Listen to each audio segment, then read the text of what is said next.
Sometimes if you do things that you've been doing normally, just a little differently, make a little change, it can end up with a big result. This happens a lot with Parkinson's, and these are tried and true from my father. So let's share real quick. Dad had that falling backward feeling, and what we found was, first of all, we wanted to make sure that there was a shoe, and no, he didn't wear the pink ones. Put your hand inside of your shoe and make sure that the heel, the inner part, is higher than the front of the shoe. You want to have a little bit of an angle. And what we did with Dad's shoes, we put one of these, they're just an inexpensive soft cushion, but it acted sort of as a heel lift, and we'd put that inside of his shoe, and if the inner liner lifted, we'd put it under the inner liner, and then it holds still better. But the more weight that you have forward on your foot, the more that you're going to turn naturally. And I want you to think about dancers and things. They are not down there on their heels. They're up more what we call on our toes, but it's forward. And I really recommend putting a lift in your shoe if you've been stumbling or tripping or have been having some problems with your turning. The next one that I'd really like to share with you is that moving from frozen. This was really popular. I have an entire video for that if you want to look for it. But real quickly, instead of telling your feet, I wish to move, and Dad said, I'm stuck in concrete, what we had him do was throw his hands in the direction that he wanted to move and let the body naturally kind of pull him in that direction. Another trick you can do is to keep a laser pointer inside of your pocket, and you can point that laser down, and instead of thinking, I want to take a step, if you think, I want to step on the spot, very often your body will think, I can step on the spot, and there you go with the first step and then into the rest of the walk. Throw a penny on the ground, take a look at some spot on the ground and think, I want to stomp on the spot, and even though you have to go to do it, that's certainly better than standing there being frozen constantly.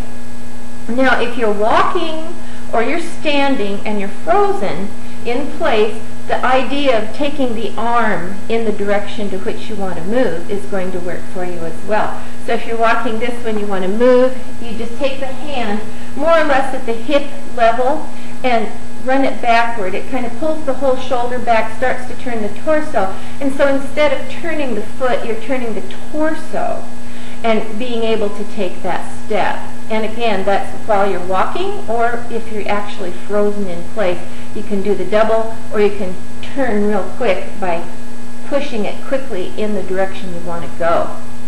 I'd like to talk to you a little bit about moving quickly. We found that if Dad did his workout in the morning and we added several quick movements, quick walks, quick movements with the hands, quick movements just with the legs. I guess I'd have to bring my knees up so you can see I'm moving quickly there. But we would do this not so much for the cardiorespiratory part of it, but to get his body and brain remembering how it felt. It also creates new synapses in the brain when you're doing something a little bit differently again, so that the body starts to recognize and the brain starts to recognize what it wants to do. We found that if he was working every single day and doing some of those quick movements, what I would usually say to him, we'd go out on the track and I'd say, see Dad, my dad was a coach at the high school, pretend like I'm smoking down at the end of the track here and do the Mad Dad walk. And boy, he'd just cook out there and take long steps and get the arms a-pumping. Well, the rest of the day, he found that he moved easier, he was more upright, and he could have a little bit more control. So I would really recommend moving quickly.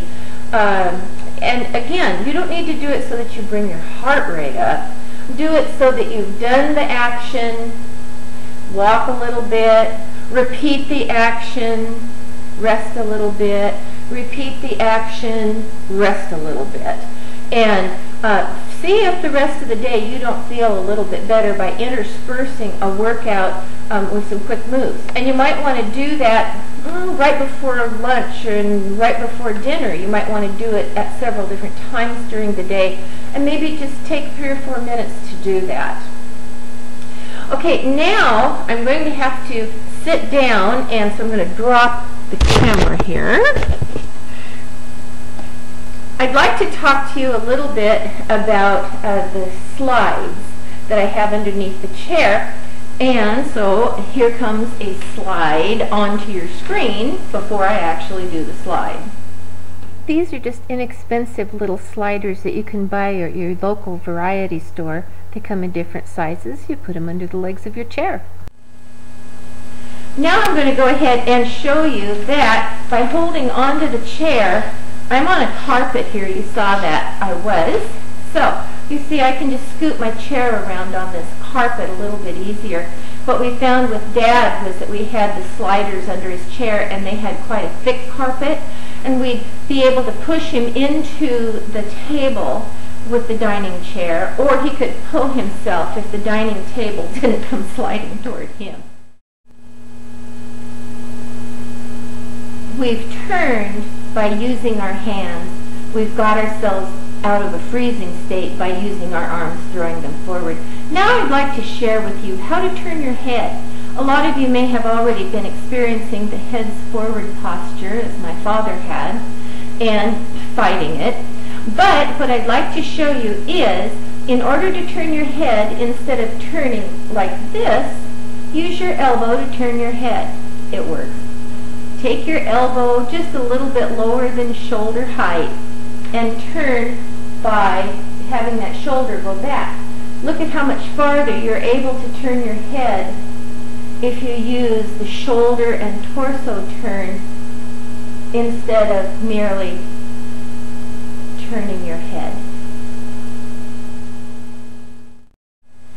What I'd like to show you is something very, very important. I've shared this a lot. I've shared this in conferences. And it's getting out of a chair. I'm going to show you from a dining chair type thing, and then I'm going to move to a sofa and show you. If you are having problems getting out of the chair, you don't have any arms to push down on, or you're stuck down in the soft sofa, scoot yourself forward on the seat. Turn your knees to the side slightly, splitting your feet apart and getting your feet as close to the base of the chair, the front of the chair, as you can. Then take your head over your knees. Just bring it down, and in one swoop you have your hands on your thighs, and then you can stand up.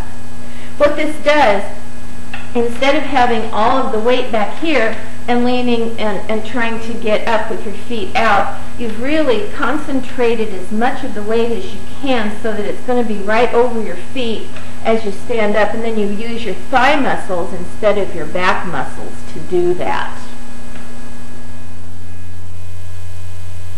Here's a picture of the comfy sofa, my comfy sofa. A lot of you have the comfy sofa. Unfortunately, with the comfy sofa, we also have the comfy seating and the soft backrest. If you happen to be sinking into your sofa and you're finding that having the hips lower than the knees is a problem to try and get out of the sofa, I'd like to show you how to get out of a soft sofa. Just like in the chair, scoot yourself forward. And if you have an arm, it's easier. But if you don't, and your hips are still a little bit lower here than your knees, same thing, you turn your knees, split the feet, tuck them in, hands on the knees, and come up just as I showed you earlier. But you can make a retrofit for your sofa. So here's a piece of cardboard just slid underneath the sofa cushion. And I can tell already it's a little bit firmer. You can also use, maybe an 8/4 inch plywood, something like that. It's a little harsh, but cardboard works pretty well, and then just replace it every couple, 3 months after using it. Do the entire sofa, otherwise you're going to have certain parts of your sofa that are going to sink worse than others. But let's take a look.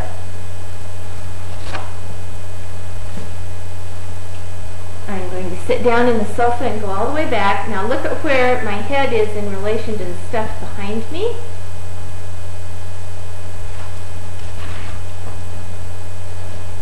Addition of cardboard.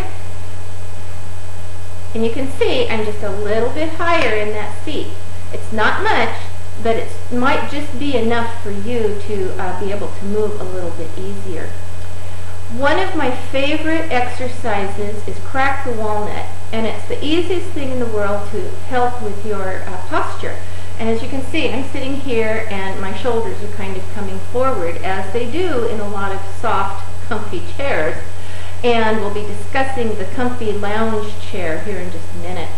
But in order to get yourself from this position, which is kind of the standard thing for people, they're slouched down a little bit. And I don't mean just people with Parkinson's, I mean everybody. Think about a walnut right between your shoulder blades. Crack it. Look at how high up I now sit. So it's just crack and relax. You can do it standing, you can do it sitting. Now we're going to explore the lounge chair. The squashed in back of your lounge chair leads to poor posture because your shoulders are going to be pushed forward and it squishes your lungs. Go ahead and put a folded towel in the back there so that it'll start getting you more upright, or a small pillow on the diagonal. Either one should help you in swallowing and being able to keep a nice strong voice. Before I share rolling with you, I would like to show you a Go cup that I use, a kind of sport type cup. And they come in hot, they come in cold. Mine happens to have a closure on the top, so I can open and close it. And there's a lot of different ones out there that have a pull, open and close, that the kids are using, so you're cool if you use them. Anyway, I recommend them for Parkinson's folks because if you have a tremor or if you have a control issue, you don't have an open, wide thing that would slosh down the sides here or slop the liquid. So you might consider something like this to be drinking out of. And of course, there's just 1,000,001 out there. I happened to find this guy for $1 at a dollar store, and it's just been lasting for years, so you don't have to go out and spend $10 for him. Now, last of all, sometimes people get in bed and they're stuck on their back. Of course, I'm going to be on a floor here, but in a softer bed it's harder. However, this still does work. Or if you happen to find yourself flat on your back on the floor and you're down like this and you're stuck and you're trying to roll, don't use your hands and shoulders. Use your feet. Draw one knee up. Just draw it up along the mattress or the floor and then press down on that leg and bring the arm forward. Then you can reposition yourself. So it's out like this, pressing down, here we go, and then you can bring the arm forward and gravity is going to help pull you forward, which gets you more or less in the position that you need to be in so that you can come up and off the floor, or so that you can reposition yourself in bed. Remember, I'm going to have these written on Facebook, so you can go ahead and copy them down as you watch the video, or if you need to share.